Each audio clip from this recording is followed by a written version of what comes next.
Namaste. How many of us have witnessed this miracle of an eggshell breaking and a new life coming out of it? Beautiful little chicks, those little birdies who look like a miracle. If you have seen it, I'm sure you would not forget that experience. It's magical. How that pressure from inside breaks open that hard shell and a new life emerges. This is the impact of an internal pressure.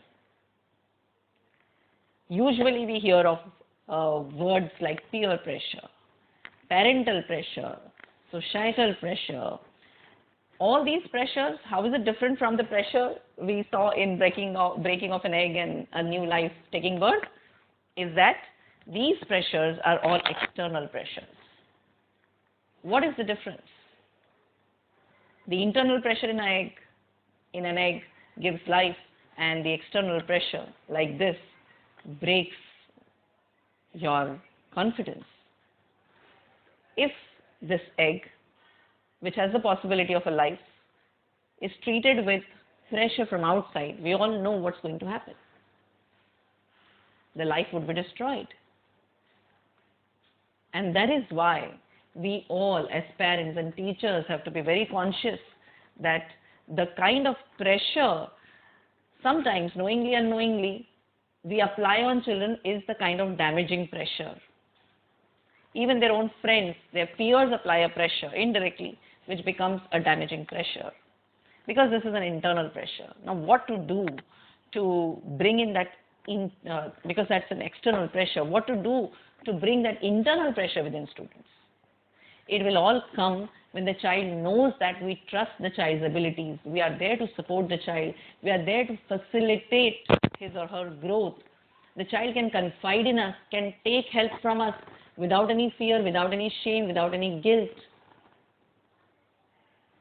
When that happens, the child scales from one level to another, moves higher and higher. And this pushes the child, drives the child to do better. Because you are constantly appreciating and supporting the work, the effort. That's where you are building in a growth mindset also in the child, that I can do better and my performance can become better. And that feeling is the inner pressure that child puts on himself or herself. One has to have the drive to become better and do better. It's not about perfection, but it's about excellence. Having that determination of becoming better every day, going towards excellence. So let us create such environments in our homes and in our schools and classrooms where every child feels free to excel with your support, feels supported, is guided, and is given that spark, that inner drive of internal pressure, where the child pushes himself or herself, not because of some fear from outside, because of expectations from the society, or parents, or friends, or teachers. And if any of the students are listening to me, I would say, do not let the external pressure impact you. I know it's difficult, but you are smart and intelligent. Remember this. You have to bring in new life into your lives every day. Every day we take birth in the morning when we open our eyes. In this new life, the energy and the vigor has to come because of your internal pressure. Push yourselves to do better. Don't just push yourselves to do better because your parents want it, because your teachers want it, but because you want to be better. So always be conscious when you feel pressure. Keep checking. Is it external pressure or internal? If it's internal, it will give you more energy. It will give you confidence. It will keep you enthusiastic for your action, for the goal that you want to achieve. But if it is an external pressure, you will always feel nervous. You will feel as if you're not enough.